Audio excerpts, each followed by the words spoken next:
ओम साई राम। श्री साई सच्चरित्र अध्याय 16। मानव जन्म की महत्वता व सार्थकता। भिक्षुक के रूप में श्री साईं बाबा। बाईजाबाई द्वारा बाबा की सेवा। बाबा का सानिध्य सुख। खुशहाल चंद्र पर बाबा का प्रेम। मानव जन्म की महत्ता व सार्थकता। सृष्टि में जितने भी चराचर प्राणी हैं उन सब में मनुष्य श्रेष्ठ है। श्रीमद् भागवत पुराण व अन्य शास्त्रों में विवरण मिलता है कि परमात्मा द्वारा रचित इस विचित्र संसार में 84 लाख योनियां हैं जो भोग योनियां हैं। इन योनियों में कर्म करना संभव नहीं है। इन योनियों में 20 लाख स्थावर, 9 लाख जलजीव, 11 लाख कीट पतंगे, 10 लाख विभिन्न पक्षी, 30 लाख पशु व 4 लाख वानर हैं। इन 84 लाख योनियों को भोग चुकने के बाद मनुष्य योनि की प्राप्ति परमात्मा की कृपा से होती है। इसलिए मनुष्य योनि को मोक्ष प्राप्ति का द्वार कहा गया है। देवताओं को भी यह मनुष्य योनि दुर्लभ है, क्योंकि यही एक ऐसी योनि है जिसमें रहते हुए जीव भोगों को भोगता हुआ परमात्मा की प्राप्ति के प्रयास करता है। लेकिन इस दुर्लभ योनि को प्राप्त करके भी जो परमात्मा की प्राप्ति के प्रयास नहीं करता, उसे फिर से 84 लाख योनियों में भ्रमण करना पड़ता है। जीव अपने पुण्यों के प्रताप से स्वर्ग में वास करता हुआ सत्कर्मों का सुख भोगता है, लेकिन जब उसके पुण्य क्षीण हो जाते हैं तब वह पुनः निम्न श्रेणी में गिना जाने लगता है। इसके विपरीत वह जीव जो सदैव पाप कर्म करता रहता है, वह नरक में वास करता हुआ दुष्कर्मों का फल भोगता हुआ सदैव दुखी रहता है। लेकिन जब जीव के पाप पुण्य कर्मों का समाप्ति हो जाती है तब इसे मोक्ष प्राप्ति के प्रयास हेतु मनुष्य योनि की प्राप्ति होती है। इस प्रकार प्रत्येक जीव का जन्म उसके कर्मों के फल पर आधारित होता है। सामान्यतः सभी जीव भोजन भी करते हैं, सोते भी हैं, भयभीत भी होते हैं, लेकिन मनुष्य में एक विशेषता उसके पास ज्ञान का होना है, बुद्धि का होना है। वह विचारशील प्राणी है, इसलिए वह विचारपूर्वक परमात्मा का चिंतन कर सकता है। यही कारण है कि देवता भी मनुष्य योनि पाने के लिए सदैव ललायत रहते हैं, क्योंकि देव योनि में रहते हुए देवता भोगों को तो भोग सकते हैं, लेकिन मोक्ष का उपाय नहीं कर सकते। यदि जीव मनुष्य योनि पाकर भी भोगों में ही लिप्त रहा तो निश्चय ही उसका पतन हो जाता है। इसलिए मनुष्य को चाहिए कि वह अपने वास्तविक स्वरूप का ज्ञान प्राप्त कर आत्म साक्षात्कार करते हुए अपने मानव जन्म को सार्थक करे, और जो उसका वास्तविक उद्देश्य भी है। मनुष्य योनि में भी ब्राह्मण योनि को प्राप्त करना सौभाग्य का प्रतीक माना गया है, लेकिन यहाँ हिमांडपंत का कथन है कि श्री साईं बाबा के चरण कमलों में प्रेम व उनका शरणागत होना सर्वाति श्रेष्ठ है। इस नाशवान संसार में एक दिन सभी कुछ नष्ट हो जाना है। मनुष्य ही नहीं, प्रत्येक जीव की मृत्यु सुनिश्चित है। इस बात का विचार करके मनुष्य को अपने लक्ष्य अर्थात मोक्ष प्राप्ति के लिए सदैव तत्पर रहना चाहिए। यदि जीव मनुष्य योनि पाकर भी मोक्ष का उपाय नहीं करता है तो फिर उसमें और अन्य जीवों में फर्क ही क्या रह जाएगा। यह भी विचारणीय है कि मोक्ष प्राप्ति के लिए उपाय हेतु जब तक सद्गुरु की शरण नहीं ली जाएगी तब तक सफलता भी सदिग्ध ही रहेगी। सद्गुरु वही है जिसने स्वयं परमात्मा का साक्षात कर लिया हो। जब तक आत्मज्ञानी गुरु की शरण में नहीं जाया जाएगा तब तक मात्र धर्म ग्रंथों का अध्ययन करने का कोई लाभ नहीं है। अपने स्वरूप का ज्ञान सद्गुरु द्वारा ही प्राप्त हो सकता है। हेमाडपंत का कथन है कि श्री साईं बाबा सच्चे संत व सद्गुरु थे। वे बाहरी रूप से फकीर होने का अभिनय किया करते थे, लेकिन वास्तव में वे निरंतर अंतर्मुखी या आत्मा में लीन रहा करते थे। उनका सभी जीवों के प्रति प्रेम भाव था। वे सब में परमात्मा के दर्शन किया करते थे। सुखों के प्रति उनकी आसक्ति ही नहीं थी, तो दुखों से वे विचलित भी नहीं होते थे। श्री साईं बाबा के लिए अमीर फकीर दोनों ही समान थे।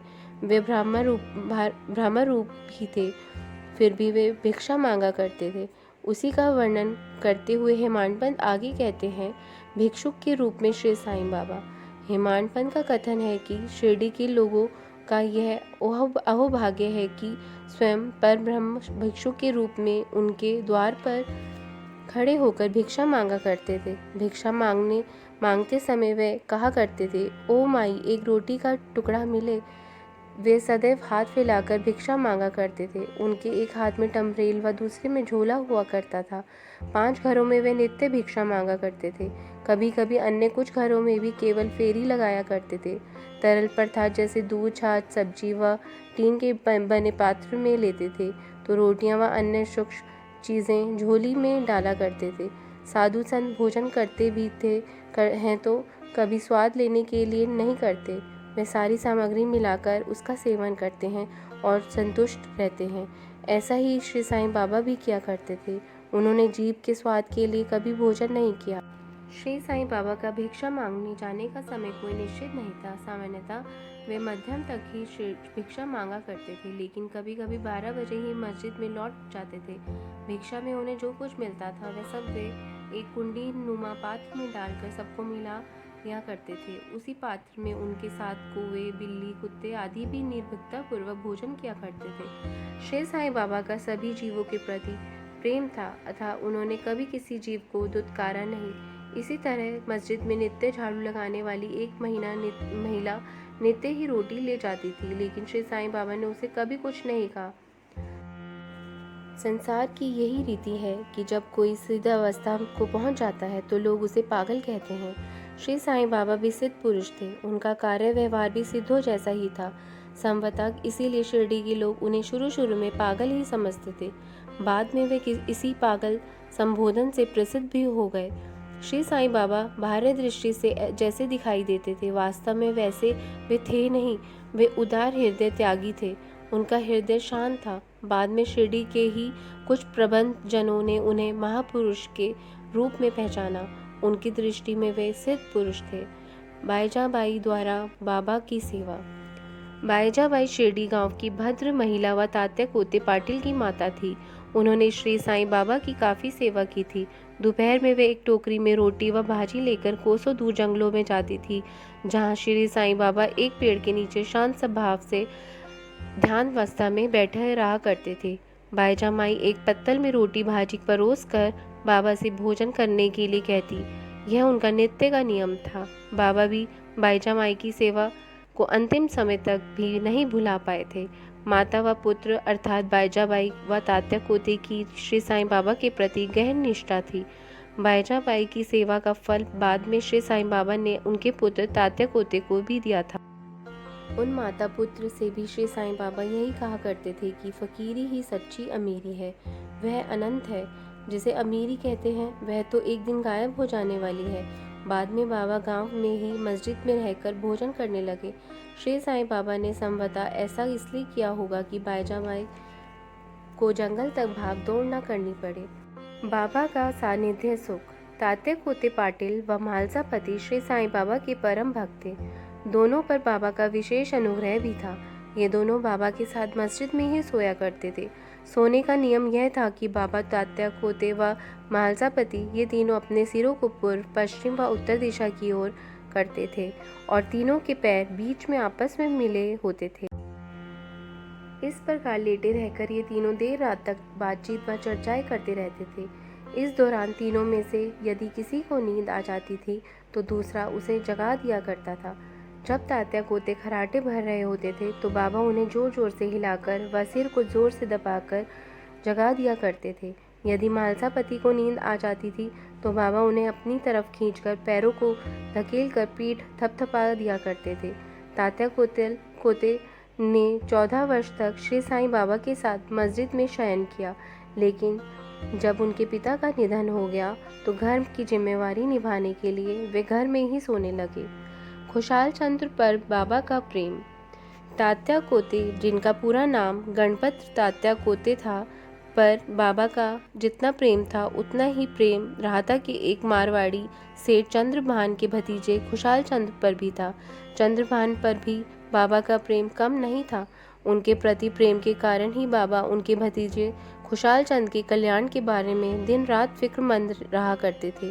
इसलिए श्री साईं बाबा अपने अभिन्न मित्रों के साथ कभी बैलगाड़ी में तो कभी तांगे में अक्सर राहता जाते रहते थे। जैसे ही बाबा गांव की सीमा पर पहुंचते, ग्रामवासी उनका अभूतपूर्व स्वागत करते। और प्रणाम पूर्वक बड़ी धूमधाम से उन्हें गांव के भीतर ले जाते। खुशहाल चंद बाबा को घर ले जाते, आसन पर बिठाकर उत्तम भोजन कराते। फिर काफ़ी समय तक उनमें वार्तालाप होता रहता। वार्तालाप के दौरान सबको आनंद आता। बाद में बाबा सबको आशीर्वाद देकर शिरडी लौट आते थे। राहता शिरडी से दक्षिण दिशा में था, जबकि नीम गांव उत्तर दिशा में था। इन दोनों गांवों के मध्य में बसा था शिरडी गांव। लेकिन श्री साईं बाबा अपने पूर्व जीवन में राहता व नीम गांव से आगे कभी नहीं गए। ना ही उन्होंने कभी ट्रेन देखी और ना ही कभी उसमें सफ़र किया। फिर भी उन्हें ट्रेन के आने व जाने के समय की ठीक से जानकारी थी। एक अन्य बात यह है कि जो भक्त बाबा की आज्ञा लेकर शिरडी से लौटते तो वे अपने गंतव्य तक सकुशल लौट जाते थे, लेकिन जो बाबा की आज्ञा की अवहेलना करते थे उनके साथ कोई ना कोई दुर्घटना घट जाती थी। ऐसा ही कुछ घटनाओं का वर्णन अगले अध्यायों में किया गया है।